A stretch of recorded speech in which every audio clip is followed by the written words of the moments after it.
I think that filtering your own thoughts is something that's talked about a lot, and it's also something that you just naturally learn as you navigate through life. And thus, oftentimes, I might know that something is a useless thought, but then how do I deal with the leftover lingering feelings? Or how do I eventually have those thoughts stop haunting me? Because sometimes you just gotta get in the right headspace to get some shit done, right? Well, a recent personal experience helped me make sense of it a little bit better. In the book Emotional Intelligence, Chapter 5 is all about emotional management. Now there's this part that references a 1989 study on cognitive therapy that says that there are two particularly effective strategies to battling so-called rumination. One is to learn to challenge the thoughts at the center of rumination, to question their validity and think of more positive alternatives. The other is to purposely schedule pleasant, distracting events. So the first one is more towards problem solving and reframing your thoughts in a better light, which I totally stand by, as the brain is scientifically known to be good at propagating and perpetuating whichever thoughts you have. But then, what if there are literally no realistic solutions to the thought that you're having? Or if reframing it just feels like heavy copium or borderline toxic positivity? Then we default to distracting ourselves, which is the second option. When you're on a thought train that got you feeling horrible, it's very easy to want to do activities that got you obsessing over it more or feel it a bit more.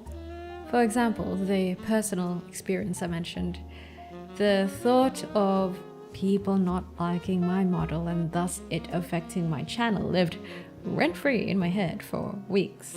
And you know what I did? I would end up comparing myself to other VTubers models, or reread the comments that I've already read that were bad about my model, or read the good things that other people said about other people's models. In retrospect, of course it sounds dumb to do, but I really was stuck in that loop. Anyway, remembering about the distracting thing from the emotional intelligence book actually reminded me that I heard about two other similar things from podcasts. The first was the idea of and the merits of having multiple identities. In one of Ali Abdaal's deep dive podcasts, Simone Stolzoff says that we're more than just workers. We're someone's child and someone's sibling and someone's friend and a community member and a citizen. To see yourself as a guitar player or someone who values their physical health or someone who's a good partner. If you haven't invested in other facets of who you are, that one comment from your boss on a Friday can spill over to all the other facets of your life. It can completely consume you. Sure, it talks about work, but it also points towards the idea that it's good to have these multiple identities for yourself, so that if there's something bad going on in one of them, you can mayhaps find respite in another. Which brings us to the other podcast thing that I heard, which is compartmentalization. Compartmentalization is a defense mechanism in which people mentally separate conflicting thoughts, emotions, or experiences to avoid the discomfort of contradiction. Compartmentalization is not inherently negative. Sometimes you need to put one conflict aside in order to tackle another challenge. Doesn't it sound similar to the previous idea of utilizing multiple identities? Well, I first heard of this concept from a podcast called How to Take Over the World, which was talking about Napoleon Bonaparte. Apparently, Napoleon was so good at the things that he did because he was great at compartmentalizing.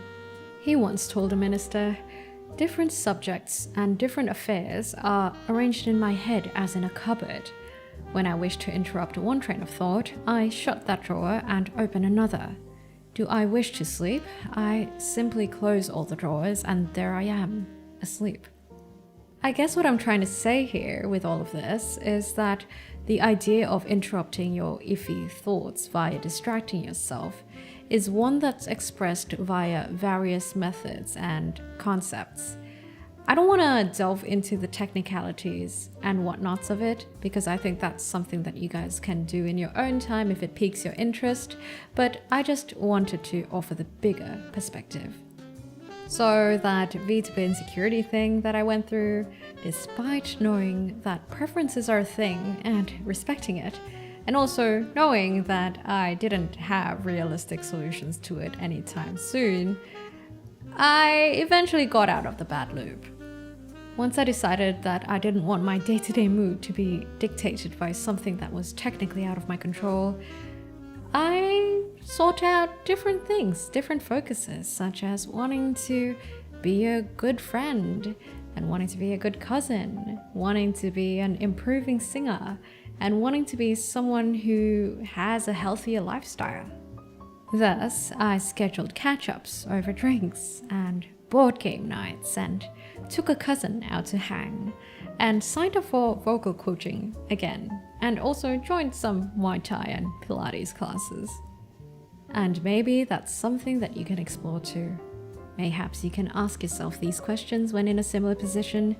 What are your other identities or compartments? Maybe you're a gamer or a green thumb, a good grandchild, or someone who wants to be more social.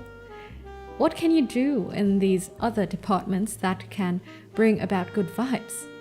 Do you have enough identities or compartments? Are there any new ones you want to try cultivating? I will say though, please take whatever I've said with awareness that your problems will not solve themselves. Thus, don't avoid asking or confronting the difficult questions. I think these methods are generally more effective for the stuff that you don't really have solutions to, or as a temporary measure.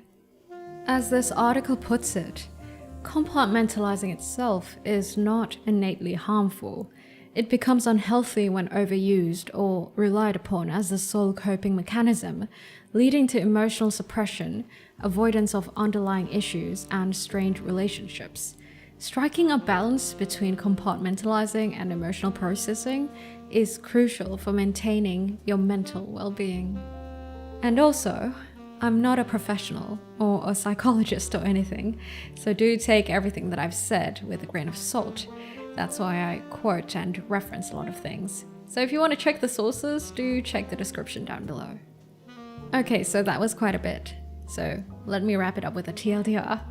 If you're going through some thoughts that seem to have no plausible solutions or positive alternatives, consider maybe distracting yourself with other identities or learning how to compartmentalize. After all, sometimes we just got things to do despite whatever life hurls at us, right?